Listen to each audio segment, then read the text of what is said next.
নমস্কার বন্ধুরা, শ্রাবণী রান্নাঘরে আপনাদের সবাইকে স্বাগত জানিয়ে আমি আবারও একটা রান্নার ভিডিও নিয়ে আপনাদের সামনে চলে এসেছি।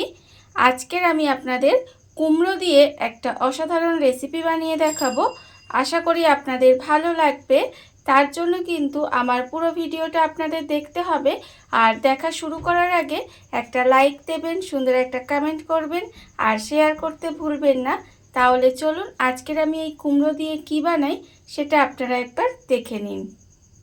কুমড়োর এই রেসিপিটা করার জন্য প্রথমে আমি এখানে দেখুন আমি কুমড়ো নিয়ে নিয়েছি। আর কুমড়োটা কিন্তু খুব ভালোভাবে পিছনের যে খোসাটা সেটা কিন্তু ছাড়িয়ে নিয়েছি, ছাড়িয়ে ধুয়ে পরিষ্কার করে রেখেছি। প্রথমে কিন্তু কুমড়োটা ধুয়ে পরিষ্কার করে নিতে হবে। কুমড়োটা আমার এখানে ধোয়া হয়ে গেছে। এইবারে আমি দেখুন একটা প্লেট নিয়ে নিয়েছি আর নিয়েছি আমি একটা গ্রেটার। এরকম একটা ছোট গ্রেটার নিয়ে নিয়েছি, এরকম ছোট গ্রেটারই কিন্তু নিতে হবে। এইবারে কুমড়োটা প্রথমে খুব ভালোভাবে গ্রেট করে নেব। এইভাবে কিন্তু কুমড়োটা প্রথমে গ্রেট করে নিতে হবে। আপনারা দেখুন এইভাবে আমি প্রথমে পুরো কুমড়োটা গ্রেট করে নেব।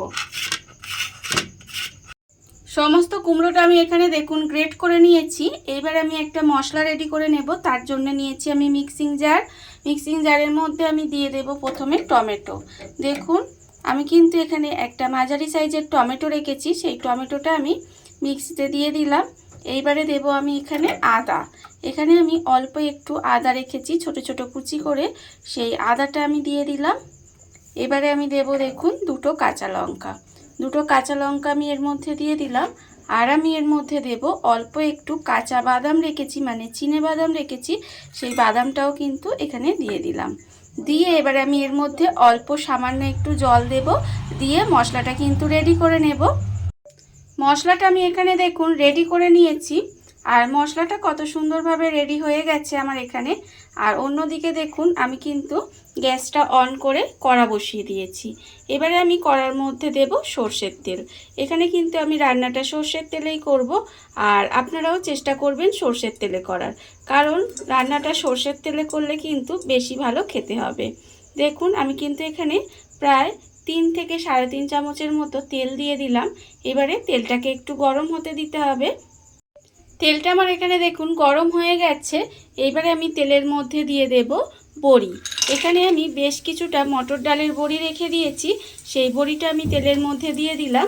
দিয়ে বড়িটাকে আমাকে প্রথমে ভালোভাবে ভেজে নিতে হবে। বড়িটা কিন্তু এখানে প্রথমে খুব ভালোভাবে লাল লাল করে ভেজে নেব। আর এমন করে বড়িটা ভাজতে হবে যাতে বড়িটা সুন্দরভাবে ভাজা হয়ে যায়, অথচ পুড়ে না যায়। এইভাবে কিন্তু বড়িটা আমি ভেজে নেব। দেখুন এখানে কিন্তু বড়িটা আমার ভাজা হয়ে গেছে, একদম সুন্দর করে লাল লাল করে আমি এখানে বড়িটা ভেজে নিয়েছি।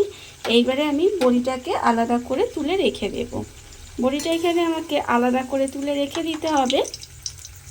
বড়িটা আমি এখানে দেখুন আলাদা করে তুলে রেখে দিয়েছি। এবারে আমি এই তেলের মধ্যে রান্নাটা করব। প্রথমে আমি দেব একটা তেজপাতা আমি এখানে মাঝখান থেকে ছিঁড়ে দিয়েছি, সেই তেজপাতাটা আমি দিয়ে দিলাম। এবারে দেব আমি এখানে শুকনো লঙ্কা। একটা শুকনো লঙ্কাও আমি মাঝখান থেকে 2 ভাগ করে দিয়েছি, সেই শুকনো লঙ্কাটাও দিয়ে দিলাম। এবার আমি দেব এর মধ্যে অল্প সামান্য একটু কালো জিরে, আর দেব আমি এখানে অল্প একটু হিং।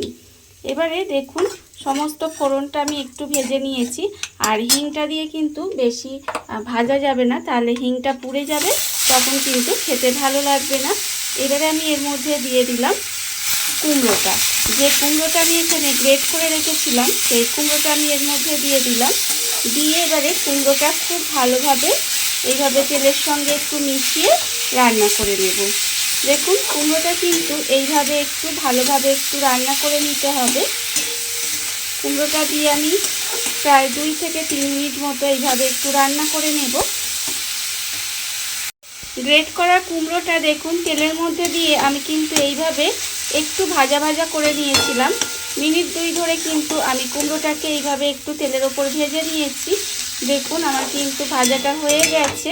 এইবারে আমি এর মধ্যে দিয়ে দেব এখানে যে আমি মশলাটা রেডি করে রেখেছিলাম, সেই মশলাটা কিন্তু আমি এর মধ্যে দিয়ে দেব। মশলাটা আমার এখানে এর মধ্যে দিয়ে দিতে হবে।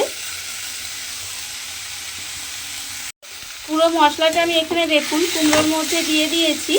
দিয়ে এবার মশলাটার সঙ্গে কুমড়োটা এইভাবে একটু রান্না করে নিতে হবে।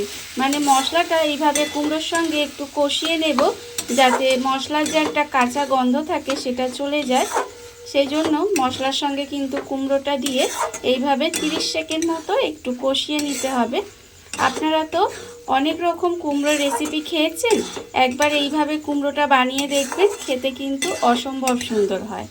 আর আপনারা লক্ষ্য করে দেখবেন যে আমার প্রত্যেকটা রান্নায় কিন্তু একটু নতুনভাবে আপনাদের সামনে দেওয়ার চেষ্টা করি। আমি জানি না কতটা দিতে পারি, তবু আমি চেষ্টা করি যাতে এটা একটু অন্যরকমভাবে প্রত্যেকটা রান্না যাতে হতে পারে। আপনাদের কাছে একটাই অনুরোধ যে আপনারা টেনে টেনে ভিডিওটা দেখবেন না, পুরো ভিডিওটা দেখবেন। আশা করি আপনাদের ভিডিওটা ভালোই লাগবে। আর এরকম আরও অনেক রান্না দেওয়া আছে, আপনারা চাইলে সেই রান্নাগুলোও দেখে নিতে পারেন। দেখুন আমি কিন্তু মশলার সঙ্গে কুমড়োটা দিয়ে খুব ভালোভাবে একটু কষিয়ে নিয়েছি, যাতে মশলার কাঁচা গন্ধটা চলে যায়। মশলার কাঁচা গন্ধ কিন্তু চলে গেছে।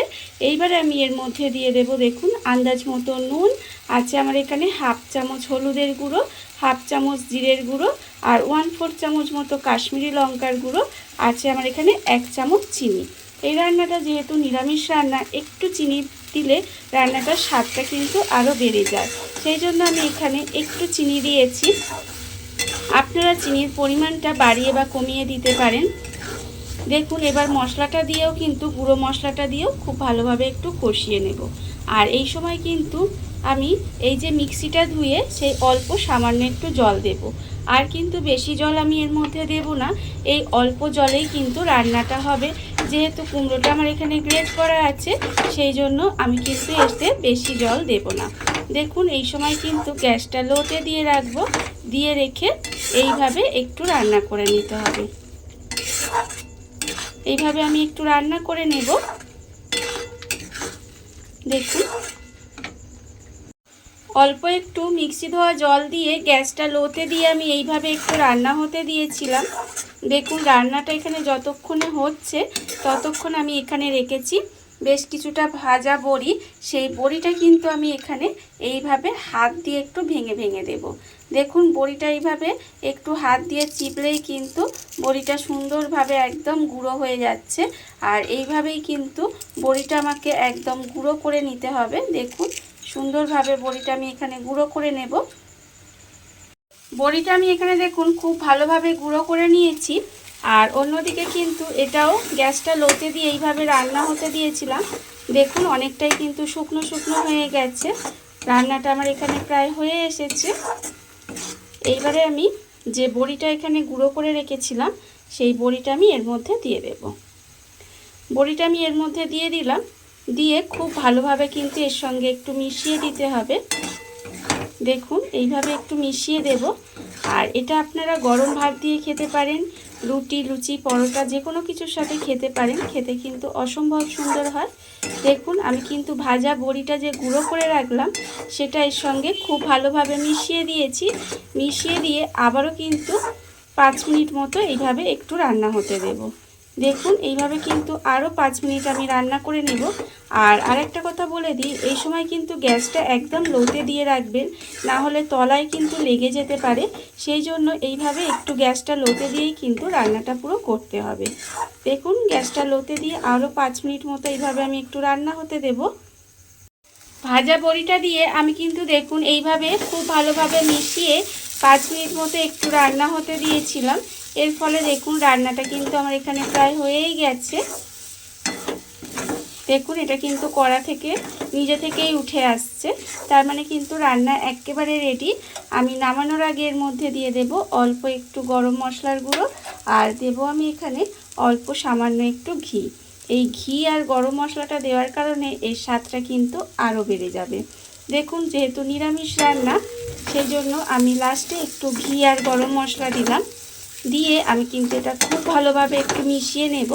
মিশিয়ে নিয়ে গ্যাসটা অফ করে এইভাবে একটু ঢাকা দিয়ে রেখে দেব। তারপরে আমি আপনাদের পরিবেশন করে দেখাচ্ছি ঠিক কেমন হলো। দেখুন গ্যাসটা কিন্তু আমি অফ করে দিলাম।